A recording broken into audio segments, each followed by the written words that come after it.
Hello students, welcome to GNV learning portal. MSc physics entrance కోచింగ్లో భాగంగా ఈ వీడియోలో బయోసెవాట్ లా గురించి తెలుసుకుందాం.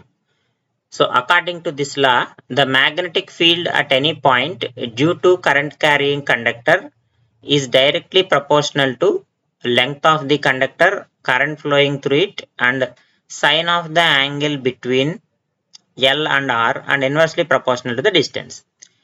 సో ఇక్కడ మనకి బయోసెవాట్ లా ఏం చెప్తుందంటే, it gives the magnetic field. ఏమిస్తుంది మనకి? Magnetic field due to current carrying conductor.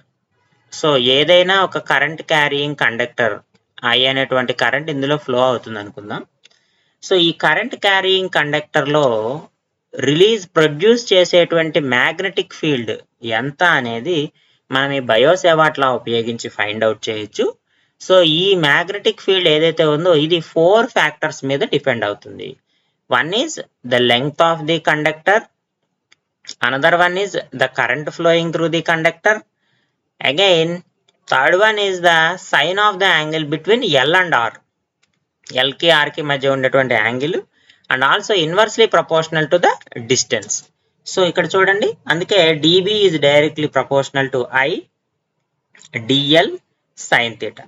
అంటే కరెంట్ మీద డిపెండ్ అవుతుంది, లెంగ్త్ మీద డిపెండ్ అవుతుంది, సైన్ ఆఫ్ ద యాంగిల్ మీద డిపెండ్ అవుతుంది, also inversely proportional to distance. డిస్టెన్స్కి మాత్రము, స్క్వేర్ ఆఫ్ ద డిస్టెన్స్కి మాత్రం ఇన్వర్స్లీ ప్రపోర్షనల్గా ఉంటుంది.